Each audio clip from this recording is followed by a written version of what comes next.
त्यानंतर एक बातमी सविस्तर बघूयात। आजपासून मासेमारी हंगाम सुरू झालेला आहे। मात्र रत्नागिरीमध्ये जवळपास 2 महिन्यानंतर ताजे फडफडीत मासे खाण्यासाठी उत्सुक असलेल्या खवय्यांना आणखीन काही दिवस वाट बघावी लागणार आहे। समुद्र खवळला आहे आणि त्यामुळे मासेमारीसाठी बोटी समुद्रात पाठवता येत नाहीयेत। याचाच आढावा घेतलाय आमच्या प्रतिनिधींनी।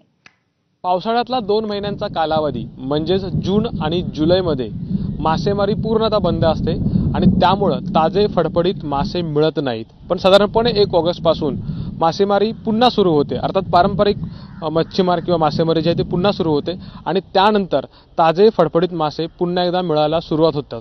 पण यंदा जर आपण चित्र बघितलं तर अद्यापही या पारंपरिक जे मच्छीमार आहेत किंवा ज्या पारंपरिक पद्धतीने मासेमारी करणाऱ्या बोटी आहेत त्या अद्यापही बंदरामध्येच उभ्या आहेत। याचं कारण म्हणजे समुद्रात असलेली वादळी स्थिती, वादळी वाऱ्यासारखी स्थिती किंवा साधारणपणे समुद्र हा अद्यापही खवळलेला आहे। त्यामुळे बोटी यंदा 1 ऑगस्ट पासून मासेमारीसाठी गेलेल्या नाहीयेत असं एकंदरीतल्या स्थानिक मच्छीमारांचं म्हणणं आहे। अर्थात 1 ऑगस्ट ही तांत्रिक तारीख आहे किंवा तांत्रिक दृष्ट्या जर बघायला गेलं तर यानंतरच मासेमारी सुरू होते। पण साधारणपणे नारळी पौर्णिमेनंतर देखील मासेमारीसाठी जाण्याची प्रथा आपल्याला राज्यातल्या बहुतांश भागामध्ये दिसून येते। एकंदरीत जर विचार करायचा झाल्यास साधारणपणे आत्ताचं वातावरण बघता किंवा परिस्थिती बघता 15 ऑगस्ट किंवा त्यानंतरच मासेमारी सुरू होईल असं इथल्या मच्छीमारांचं म्हणणं आहे।